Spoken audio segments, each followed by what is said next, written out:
Okay, for my last thing here, we are going to talk about deck toys. Deck toys is something that was recommended to me by a teacher in this health teacher group that I'm in on Facebook.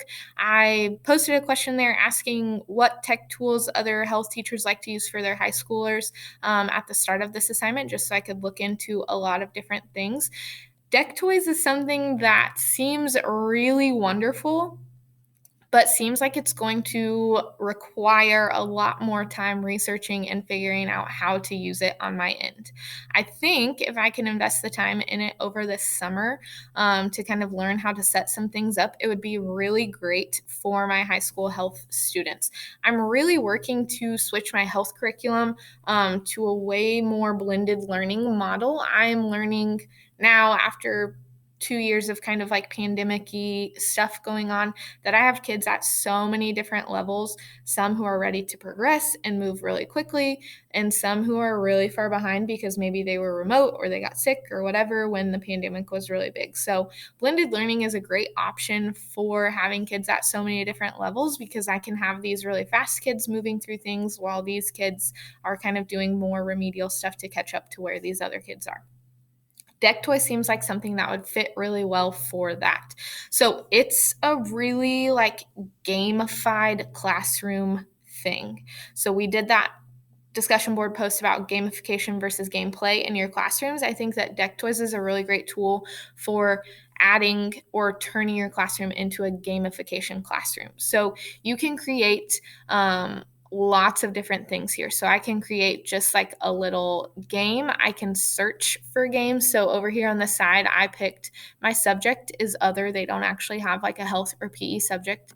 I put that I'm high school, and then I didn't select a language. And I just started looking through these different deck toys that other people have already um, created. So I'm on page 7 right now, but there's like vocab ones, and it's kind of like a little treasure hunt. So, kind of like a treasure hunt breakout room style thing. So, if we just clicked this one, it has like this enter here thing that they would click, and then it might ask them a question, and if they get it right, they get to move on to this little like slideshow that their teacher has implemented.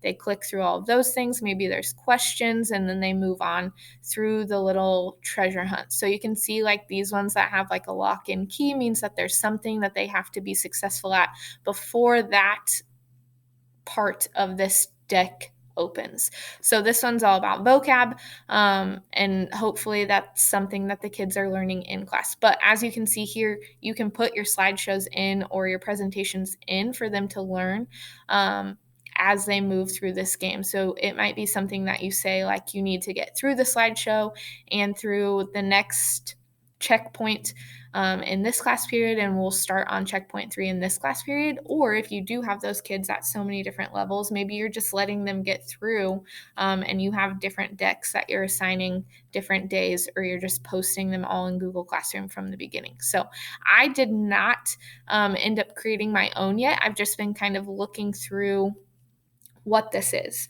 I think that using a deck in my classroom could be really great for like an assessment. So maybe we spend time like we're doing with CPR right now, where I'm teaching them the skills that are necessary. And when I have kids finishing or they've passed their skills assessment, I could assign them a deck to work through while I'm still testing the other kids. So they're still getting to practice their skills and stuff like that.